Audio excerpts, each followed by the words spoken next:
once knew a nigga whose real name was William. His primary concern was making $1 million, being the illest hustler that the world ever seen. He used to fuck movie stars and sniff coke in his dreams. A corrupted young mind at the age of 13. Nigga never had a father and his mom was a fiend. She put the pipe down, but for every year she was sober. Her son's heart simultaneously grew colder. He started hanging out, selling bags in the projects, checking the young chicks looking for hit and run prospects. He was fascinated by material objects, but he understood money never bought respect. He built a reputation cause he could hustle and steal, but got locked once and didn't hesitate to squeal. So criminals he chilled with didn't think he was real. You see, me and niggas like this have never been equal. I don't project my insecurities on other people. He fiended for props like addicts with pipes and needles, and so he felt he had to prove to everyone he was evil. A feeble-minded young man with infinite potential, the product of a ghetto-bred capitalistic mental.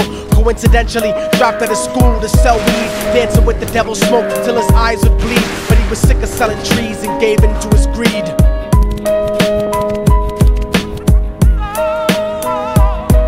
Everyone trying to be trife never faced the consequences. You probably only did a month for minor offenses. Ask a nigga doing life if he had another chance. But then again, there's always the wicked that knew in advance. Dance forever with the devil on a cold cell block. But that's what happens when you rape, murder, and sell rock. Devils used to be gods, angels that fell from the top. There's no diversity because we're burning in the melting pot.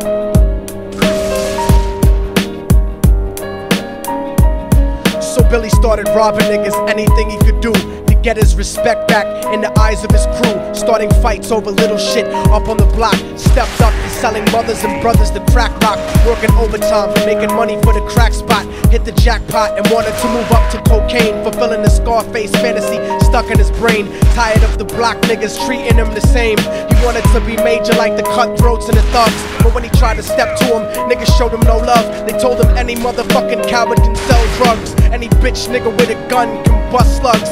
Any nigga with a red shirt can front like a blood.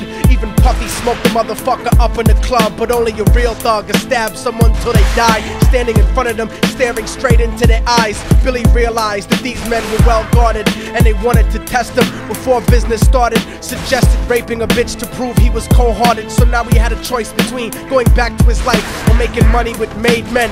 Up in his sight, his dreams about cars and ice made him agree a hardcore nigga is all he ever wanted to be. And so he met him Friday night at 2:45.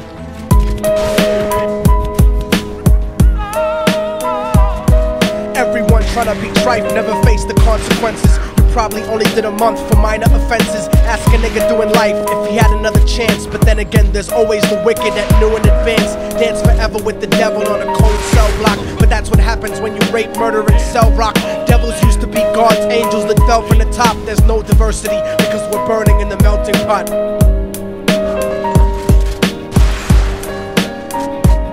They drove around the project slow while it was raining, smoking blunts, drinking and joking for entertainment, until they saw a woman on the street walking alone, 3 in the morning, coming back from work on her way home. And so they quietly got out the car and followed her, walking through the projects. The darkness swallowed her. They wrapped her shirt around their head and knocked her onto the floor. This is it, kid, now you got your chance to be raw. So Billy yoked her up and grabbed the chick by the hair and dragged her into a lobby that had nobody there. She struggled hard, but they forced her to go up the stairs. They got to the roof and then held her down on the ground, screaming, "Shut the fuck up and stop moving around." The shirt covered her face, but she screamed and clawed. So Billy stomped on the bitch till he broke in her jaw. Them dirty bastards knew exactly what they were doing. They kicked her until they cracked her ribs and she stopped moving. Blood leaking through the cloth, she cried silently.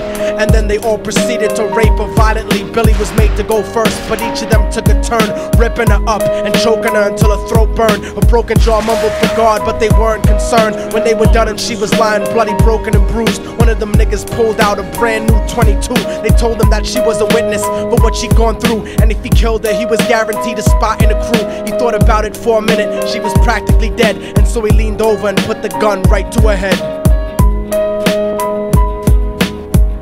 I'm falling and I can't turn back.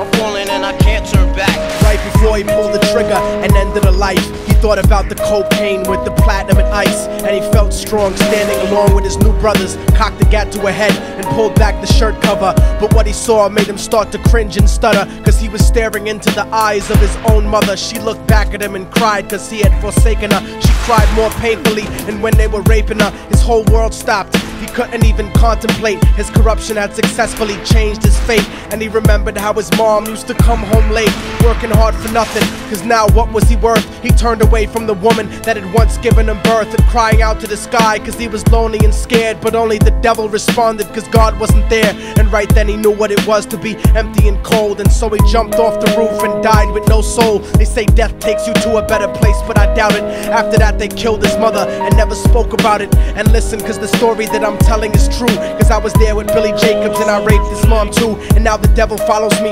everywhere that I go. In fact, I'm sure he's standing among one of you at my shows. In every street cipher listening to little thugs flow. He could be standing right next to you and you wouldn't know. The devil grows inside the hearts of the selfish and wicked. White, brown, yellow and black color is not restricted. You have a self-destructive destiny when you're inflicted, and you'll be one of God's children that fell from the top. There's no diversity because we're burning in the melting pot. So when the devil wants to dance with you, you better say never, because a dance with the devil might last you forever.